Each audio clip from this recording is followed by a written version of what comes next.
Hello and welcome to this week's episode of Chaile Time. Welcome back, Toby. Tepo, thank you. It's good to see you. It's good to see you too. What have you been Man, I saw your Chaile Time of last week. The frustrating one. The frustrating one, following procedures, but there's an example, an experience I also had recently, very similar. Okay. I want the person out now. Now! was booked for a hearing somewhere. Yes. And when you came there, apparently, hey, we're going to make it I'm going to explain this nicely and clearly. You came there, and the initiator from the company side never gave the charge sheet to the employee. Yes. They did phone the employee, say, be here for the hearing, but they never actually gave the charge sheet. So the initiator, who's the manager in the company, didn't know he's supposed to give the employee the charge sheet to attend to the inquiry. Yes. So then you postponed the hearing for like another 2-3 days, made sure he got the charges there. But then the area manager phoned me. All these laws. I don't care about laws. That person must be fired now. Please take a sip of coffee. I'm getting so excited. In capital, and we always talk about this, yes. Capital versus labor. HR manager struggles with this, but IR people like we don't struggle with that because we actually understand the workplace is the intermingle of the interest of employers and employees. You can have the best corporate culture you want, but when it comes to IR, when it comes to the CCMA, when it comes to the boss wanting you out, it's a dog's world. Yeah, it's a dog's world. Now. So I think two things are very important. And I'm sure you're going to be laughing at me and say, oh, boring, we know about this. But believe me, apparently there are people who don't know this, okay? If you're an employer, and you want to charge someone and have somebody in a hearing, you must actually give them the charges. In other words, if the guy was dishonest, you must give him a piece of paper that says, dishonesty, in it on this day, you took my pen. And you have some other details in there, like rights, you have the right to be represented, interpreted, to lead evidence, whatever the case may be. And if you want to put the chairperson's name in there and the date and the time of the hearing. Yes. That's obviously quite important, Zepo. Don't think the chairperson is going to pitch up and he's going to do that for you. And this is another thing that people don't understand, Zepo, is that the chairperson, he's not the one investigating your case. He's not the one leading your case. He's not the one giving the charges to the employee, okay? He's the judge. So just think about this now. If you committed a criminal offense, maybe you robbed a bank. Don't go rob the bank. Now, I'm just saying it as an example. This is South Africa. You put the ideas in people's mind. The next day, all the banks are robbed. Anything is possible. No. If you hypothetically rob a bank, okay, and you get caught, now there will be a prosecutor and then there will be a judge.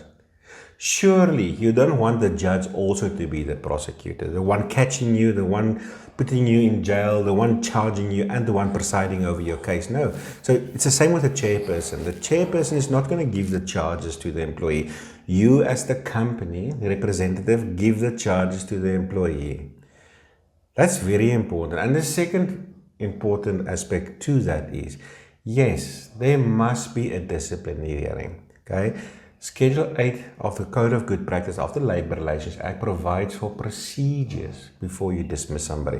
And there are different procedures for different issues, if you want to put it that way. So, it was just interesting, Tebo. Yeah. No, it's frustrating sometimes because you drive all the way to the Val and then you get there and then when you read everything, you explain to everything, then when you get to the part whereby have you received this? And the employee looks at you like, what are you talking about? I was verbally told to come here today and then... He doesn't even know why he's there. I don't even know what to defend. I don't even know. I was told that today is my hearing and then I must come in. Okay. Then you postpone and then you are there for 5 minutes. And just lastly, I got another call a few days ago and it was from a restaurant. And they explained to me what this guy did. And then I asked me, for all these things, I can just let him go now. Isn't that right, Toby? I can just let him go. I mean, this is like really hectic, eh? I can just let him go. I'm like, no, you cannot let him go until you do a proper procedure. Yes. Always a procedure. But anyway, Tsebo, that's not what we're talking about. What are we talking about today? Are we going to have There's another been this frustration? conversation going on since the Harmony conference, okay? Yes. The idea of, or the concept of quiet quitting. So, government, I'm very hesitant to go here now. Government has as part of their key priorities job creation. Or at least they should. Yeah. This is why I don't want to go in there, because it opens the door to a lot of funnies. You sound like Panyazali Sufi now for a moment, but well, we're not going there. Key priority is job creation. Yes. The unemployment rate currently is standing, I believe, on 33%, which is quite high. Yes. Okay. And there's been so much focus on policy, on how can we create jobs. But there's an elephant in the room, Chaile. Let's address it. 63% of people who have jobs hate their jobs. According to Gallup, 63% of people are disengaged in their jobs, and 75% are actively looking for another job. It's like you're damned if you do, you're damned if you don't. Government wants to create jobs, now we get the jobs, now we hate it. Catch 22, innit? Catch 22. And we, from an IR perspective, we focus so much on people entering the employment relationship and exiting the employment relationship. Clarence Randall actually mentioned something at the conference which just stuck with me. The basic conditions of employment help you to get into a company. The LRA help you to get out. No one is talking about sustainability. That's a bit of a joke, but our focus from an IR perspective are always the ins and outs. Yeah. Okay? And governments focus on getting people into employment. Okay? But where's the revolutionaries to reshape the actual workplace itself? In terms of creating sustainability and helping people to actually enjoy their work more. Because Chaile, you know what is the reality of the matter? Yeah. When you're at school and the teacher at some point asks you, or even your parents, what are you going to do with your life? You've got this utopia, you've got this idea. But the reality of the matter is when you leave school, it never happens. Yeah, it never happens. You never get that job. I see here, because, I really wanted to be a broadcaster in my life, but I'm here now broadcasting. Innit? Hey. Chaile, I'm going to make your dreams come true. This Chaile Trump's you're going to put it on steroids still. Just my editors don't share my excitement because she's the one who's got to do it all. Anyway, but the point is, we all have this idea, this utopia, this dream of where we want to go to, and 90% of us are stuck with work we probably don't want or we hate. And in a way, that's a part of life. That's part of the facts of life, isn't it? Yeah, it is. I mean, I started off in my life with the idea of becoming a preacher, so I went to study theology. It wasn't too long thereafter I was serving popcorn at the cinema for the preachers who actually made it into the ministry. I didn't make it into the church.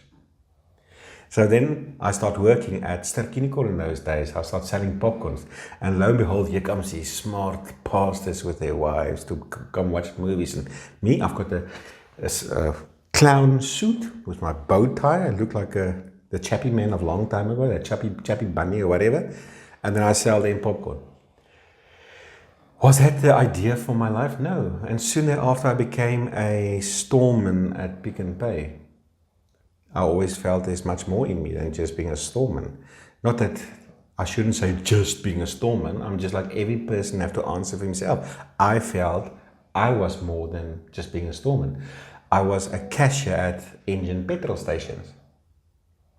So none of us actually immediately after school walk into its own utopia. Yeah. Hey? And I'm sure you had a similar journey. True. Hey? I mean, you've been everywhere. I was telling I was telling a merchandiser somewhere Friday. I was chairing a hearing, so I don't think she gets it. Okay. Yeah, she stays about 30 minutes from the workplace, but she's always late. Then I had to say, Sunshine, from 2015 until 2020, I used to travel from Pretoria to Johannesburg every day. I remember. You remember? I remember. Then she looked at me like I'm speaking French or something. I'm like, I didn't have a car. I only had a car around 2017. Like, I used to travel. So you coming from here to here, it's like 30 minutes. But you don't, and she's studying at 9, for crying out loud. She's not studying at 8, she's not studying at 7. Her shifts start at 9. But she's there 20 past, 25 past. The whole month. When she's early, it's like 5 past 9. That's when she's early. Then I'm like, Sunshine, life doesn't work like that. Seppo, when I started to work at Ster-Kinekor, my sister was also working for Ster-Kinekor with me. We stayed about 20 kilometers away from the branch where we were working. We didn't have cars. Fuck a bicycle. And we were not late because Mr. Andrew Cook, he gave you warnings when you're late. There's no such thing. So we're on time. And you know what? You know when the last movie finishes? 1 o'clock in the morning. Then you go home, fuck a bicycle. And often, my sister, I think she was like 18 or 19, and depending on our shifts, often she had to go there on her own. 18-year-old girl, 1 o'clock in the morning, from Durbanville to Parow. Cape Town. Yeah. So but you're on time. And I'm telling you, if you have a flat tire, you carry that bike, but you're on time. Because Mr. Cook is going to give you a warning. Anyway, so yeah, look, even though we all have this utopia, we're all on a journey there. So often we don't, we're not employed in the kind of position we have ambition for or that we are dreaming of. We're all on a journey somewhere. And yes, I had hectic experiences where I hated the company I worked for. Yes, I've never been fired in my life, but I've been close. I've been almost fired so many times in my life. You know, people, senior managers will threaten you because of the smallest mistakes that not even I make and somebody else will make. And because I'm a manager, then I will get threatened with dismissal. And I've worked for companies where it was great and they made the journey easier and you actually want to work for people like that. So, what can we do in a workplace? And this is, if you're a manager, if you're an employee, if you're a shop steward, if you're a HR manager, what can we do? And secondly, or firstly actually, should we do something to make it more bearable, to make it more enjoyable? Because the one good thing about us as a species is that we are highly adaptable. So you may be doing a job that you don't really want to do, but you can actually enjoy it while you're there and add value to the business. that's what I normally do actually. I plant in my head, I plant an idea to make my life easy, to fall in love with that, whatever that I'm doing at that current moment. I saw when I was driving a taxi. I hated that. No, you didn't drive a taxi, you drove a Golf. Yeah, but it's taxis was in my area there, small taxis. The Golf taxis. Yes. So now I planted in my head that because this is going to make me survive and put money and bread on my table, I'm going to have to enjoy it. I think, if not the only, maybe I was the first taxi driver to say please and thank you. As if I was a cashier at McDonald's when I started. That's how I do. When the person gets in, welcome ma'am, how are you? And when I drop them off, thank you very much for your support, have a nice day. And people used to look at me like, which one is this one? Because mostly taxi drivers are known for their rage. Yes, there are good taxi drivers out there. There are beautiful people out there. But I used to take it so serious and formalize it. And I would look proper, address my people well in respect and everything. Then you plant the idea and then you end up falling in love with what you're doing. And it makes life easy. And at the end of the day, you make more money because of more efforts that you're taking. You see? I think that's how also in other industries, when you put that effort and that idea, it's easy for you to be appointed and say, hey, maybe we can promote this guy because he's got good character. Good. It's not like you love what you're doing. You planted the idea, and then along the way you fall in love with what you're doing, and the results will show at the later stage. I'm a typical example also in other industries. Let's not talk about your industries. You've been everywhere.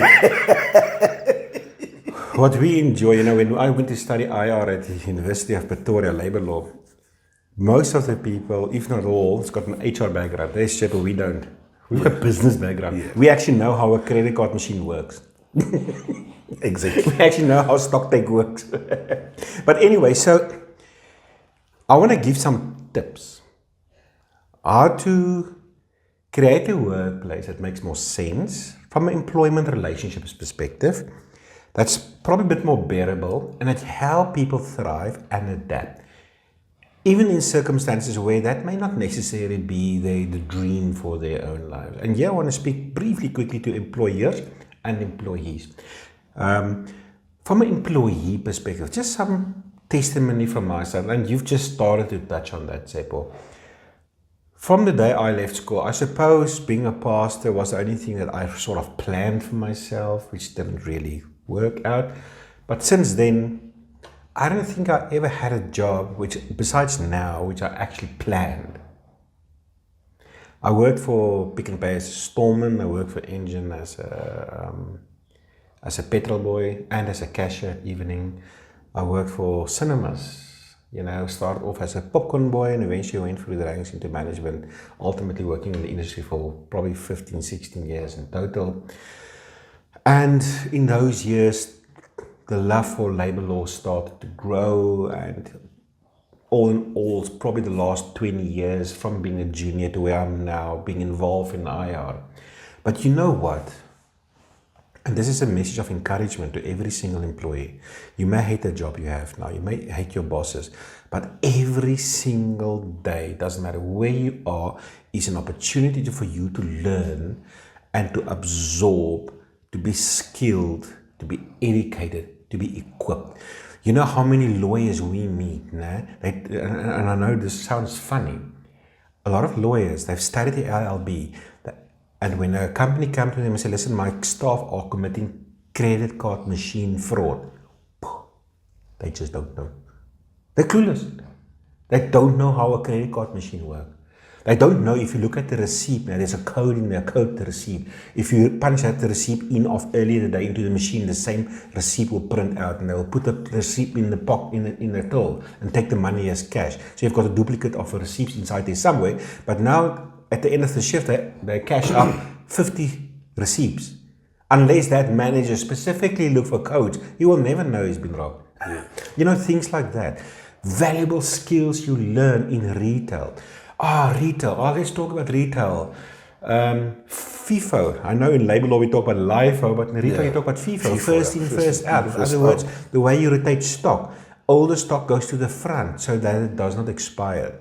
The importance of your condola ends. In other words, the displays you have on floor to increase sales.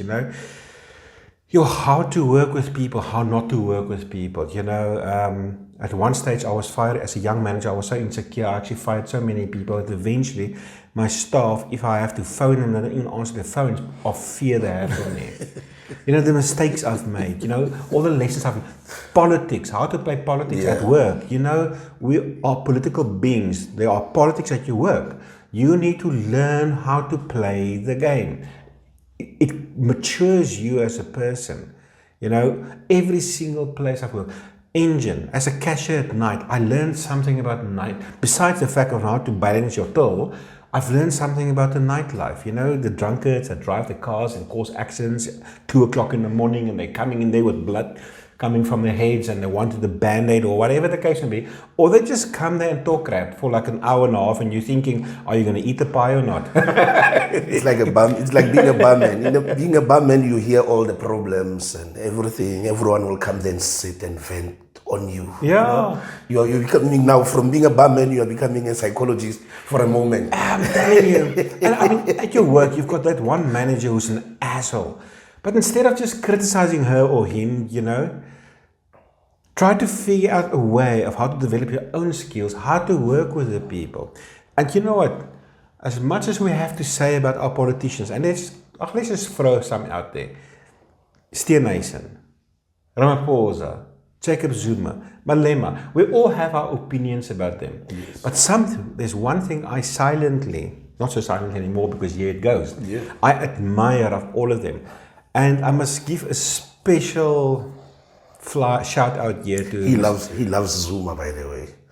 But it's fine. Sorry. You're spoiling my party now. Sorry. I don't like Zuma, but I want to give Zuma a compliment. Listen, I think, I speak under correction, I think Jacob Zuma once said depression is a white man's problem. And you know what, I can see it in his life. That man doesn't know stress. I mean, he's going through so much shit, to be honest with you. And somehow, he wakes up every day and with a smile. And he's got a smile on his face. Singing. And I mean, just think about our weaklings, okay? We're at a job, we don't like our boss. Do you think Zuma cares about whether his boss likes him or not? But I'm sure he wasn't born with that. And this is the thing, you know, are we going to talk politics here now? No. But the thing is this, a lot of people criticize Zuma. Yes. But when we were still young boys, that man was fighting apartheid, man. These are tough people. Yeah. They were not born yesterday. They're not kids of today, you see. But we want to criticize. Hey, who do you think you are, you see? These people are tough, and there's lessons to be learned from them. Yeah. I'm not saying I'm a Zuma supporter or a Malema supporter or whatever. I'm just saying, if you look at Zuma objectively, there's one thing I've admired, how he can wake up every single day in spite of all the enemies he's got. And if I have to translate that back into the workplace, we can't even live with this one line manager that, you know, we can't get along with. Ah, crap, man, you can. Grow a skin. Yeah, you can. Go learn from Zuma. And even Mr. Ramaphosa, same thing. He's get so much shit from everyone anyway. I mean, these people, they're survivors, man, eh? There was a point in my life where I was a stock controller. Food and beverage manager. Let's put it in a fancy way. Food and beverage manager. It's a stock controller. So my boss would pass there swearing at me. Useless, this. Idiot goes to his office. He comes back and says, you know, this biltong is from Egypt. It's got this Arabian herbs. Do you want to taste it? I'm like, what happened to the guy who just passed and went to his office swearing at me? And then I'm like, okay, I'll have the biltong. So that's how you grow a thick skin, I think. Because at the end of the day, what I took from him is that man pays attention to details. He will ask you about the globe at the corner of the cinema somewhere where you pass there every day to get stock. And he comes and says, Uncle, so this place, according to you, it's perfect. Ne? All the lights are working and everything. He must look at me, he must look at them. He must tell them that. Then with confidence, because I pass there every day, or if not 20, 30 times a day to go and get stock, count, do what, receive stock. With confidence, I'm like, yeah, no, everything is right. Come with me. Uncle showed me. That uncle is Portuguese, isn't he? He's a Portuguese. He shows me and says, it's working nice, ne? And you pass here, like how many times a day? 50, 100, 1,000 times. There's nothing wrong with it, look. Then I made a mistake by saying, but the projectionist must be the ones going around checking. That was the mistake of my life. You never blame somebody else. Never done. What you must say to that man is that I'll log a call just now with maintenance. They'll come and change this globe. He wants to hear that. You making a plan of it. So now, those are the things. If I was someone else being sawn at, I was going to cry and sit there. But no, I learned that, okay, this man is teaching me to pay attention into every detail in my workplace, wherever I'm working. But Tsepi, you know what? You are suffering with your line manager. It's not really suffering. It's just you don't like her or him, whatever the case may be. I mean, if you look at Zuma, there's no suffering. Okay. But one day you have your own business. You may be a bit older, maybe in your 50s. You've got a successful business. And you know what? Let me someone speak this over you. If you want to have your own business, my trust is that you're going to be successful. Why not? But now one day you have your own business. And your staff come to you and say, oh, Mr. So-and-so, you're so good. How did you become this person, this awesome person? And that's when you drink a sip of your coffee and say, I've walked the walk and I've got the t-shirt. And a wristband. Okay? It's because these opportunities, it helps you to grow, it helps you to develop, and all the do's and the don'ts that you should or shouldn't do. But anyway, let's just go to employers now. If you're an employer, let's say you're a business owner, look, I suppose you've got the business because that's what you do, or you love what you're doing, okay? You're obviously there to make money. But you know what? Making money is a whole ecosystem. It's not just one element. It is not just sending out invoices. It's not just making sure the money is being paid into the bank. It's not just making sure staff is happy. It's not just making sure your marketing team is doing what they're doing. It's all these things together. It's a whole puzzle. And I remember I've studied an MBA, and I've got it actually. I'm qualified, by the way. But in our program, we had to do a practical, and the teams whose companies was the most successful was the teams that actually invested more in human resources. Small things like, if you have a sales team, the difference between a car with aircon and a car that doesn't. We spoke about this in previous Chaile times, but and I briefly want to touch on this. Employers know that if you want to buy a company car, you need to maintain the car. You need to have tires and oil and wash it and maintain it. But the human asset, if I want to call it that way, is a very complex kind of asset. They have spouses, they have feelings, they have a certain health status, they've got ambitions and dreams. You cannot, as an employer, just ignore those elements. So the human component of this ecosystem, of this whole big puzzle, is actually extremely important if you as a business owner wants to be successful. Now, we just spoke politics. Let the pastor come at me. I'm not trying to convert you, okay? I learn from everybody, all walks of life. I learn from politicians, whether I like them or not. But there's this verse in the Bible. Jesus was casting out demons from a person. And the leaders of the time was accusing him, saying that he's casting out demons by the leaders of the demons himself. So Jesus said, a kingdom divided against himself will not stand.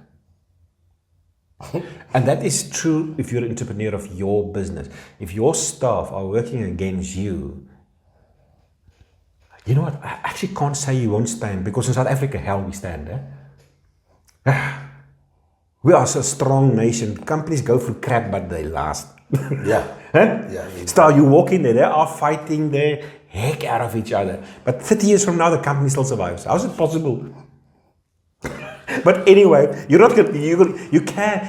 Let the MBA come out here. There's an opportunity cost that you are missing on. If your staff relations are more successful, you can be much more successful and actually keep some of your hair on your head, because you're going to be much less stressed if you listen to what I'm saying now, okay? Focus on a workplace that makes more sense and that's probably a bit more enjoyable for the people that work there. I want to give some 4 tips. My editor is saying, I think we're going over time here now, but the people like it. Yeah, the people like it, so. Hey? We must give a warning to our editor, say, listen, we're on the roll, they mustn't interfere with us. 4 tips. This is not from some book, this is just me. Of over 20 years of training managers, of managing business and whatever, there are 4 tips as entrepreneur, which I think if you work on these things, your staff will appreciate it and will make them more successful. Number 1, staff want mental stimulation. So I wrote here, each employee wants to be engaged in a job or profession that is mentally stimulating and challenging. Boredom and loneliness often set in and motivate employees to quit. Somebody once told me, I really want you to work for me because you want to. If you have to work for me because you have to, it's going to be a difficult time, eh? So, and the problem is that most of us are working jobs because we have to. The challenge for you as an entrepreneur is, how can you turn that around? And I don't have an answer for you. You will have to be creative and look at every single job category in your company and say, listen, what can we do to mentally stimulate? Okay? What can we do to stimulate that person, I think small things, if you're a cleaner, cleaning the office or whatever, instead of having a daily routine, swap the routine out and bring some joy into it, some fun into it, and make it challenging. I don't know, but people want to be mentally stimulated. That's part of this asset, this, if I can say, this car that you bought. The car wants oil. This human wants mental stimulation. Yeah. They don't want to be bored in the jobs they do. Okay. The second thing is the elephant in the room. They have financial needs. Okay. I know it sucks if you're an employer, but it's true. Okay. We all have a basic need to earn a decent wage that allows us to make a living. Yes, we probably all want to be rich. That's the reality. I think 90% of us actually sit at home at night. Before your eyes go like this, you think, how am I going to become rich? Okay. We all want to live a life of comfort and be able to provide for our families. Can an employer provide for all our financial needs to the satisfaction of our fantasies? Probably not. But that's not the point. The point is to have a better understanding of the needs of your employees. This is what we all crave. Some people that are hunting, some entrepreneurs, they are so greedy. They want to make the most money possible, okay, in spite of their staff. I cannot tell you what you must do in your business, but you'll go a long way if you're willing to give some of your profits up there and start paying better. And, even myself, I've been a director at the company, believe it or not, at some of my previous employers, I was a group IR director in the company. I had to, at some stage, I had 30 chickens in my backyard selling eggs to old age homes because we never get increases every year. And believe it me, if you have a big salary, you're not protected against the effect of inflation. Okay, so, let those increases come in. Obviously, if you can't, then you can't. I mean, that's not what I'm saying. But if you can, do it, And if you're not paying enough, start paying better, Just see. Dignity and respect, okay? Having an attitude of, we swear at employees, that's how we do it here. You must just live with it. It does not work. Some companies are like that. That's what we do. Maybe you must stop what you do. People don't like being sworn at. They just don't, okay? The reality is that humans do not naturally engage and relate with people they do not trust. Unfortunately, we do not have much choice in modern day society. It helps a lot if an employer puts some effort into creating a fair workplace, where people are treated with dignity and respect. And yes, managers that manage in a way that makes sense. Two things that comes out here. Number one, okay, if you accept as an employer an environment where people swear at each other, you know what, your staff are there because they have to, not because they want to be there. They hate you. Let's just get it. They won't tell you that, I will tell you that. Yeah, your staff hate you, okay? They don't want that. And the second thing is, oh my goodness, and you know what, this is even worse. A lot of managers, the way they manage, it doesn't make sense. They expect of you, they give you instructions, then it's just like, from what planet are you from? Like that guy that you worked for, that general manager at some truck company, in the mechanics department, every 5 minutes, they must send a WhatsApp about the updates on the trucks that are fixed or not. When are they going to fix? And you know what, one guy went to the office to get new permits for a truck and he got fired because in that minute, these 5 minutes was up and he didn't report. It doesn't make sense, man. Hey? Because you're the boss. Hey? Yes. I think a lot of managers must go back to school. I think I mentioned that in my previous Chaile time, but yeah. Listen, our editor is not going like this now. She's going like this already. So we need to finish up. But I'm enjoying this. I'll carry on forever. The last one, personal development. Employees do not want to leave an employer with the same skills they entered the employment relationship. People want to learn new skills and be educated on how to do their jobs better. People want to improve. So if you can educate your staff, take out some money, send them to university or whatever the case may be, give them some programs. Let them learn new things while they're there. If you focus on these four things, so let's just highlight these 4 things quickly. Number 1, mental stimulation. Number 2, financial needs. Number 3, dignity and respect, and personal development. You focus on those things as an entrepreneur, or business owner, or manager, or HR manager. I think there's more success coming your way. And you know what? The staff will actually appreciate you for that. Tepo, we need to finish apparently. Yeah, no, I think we are done.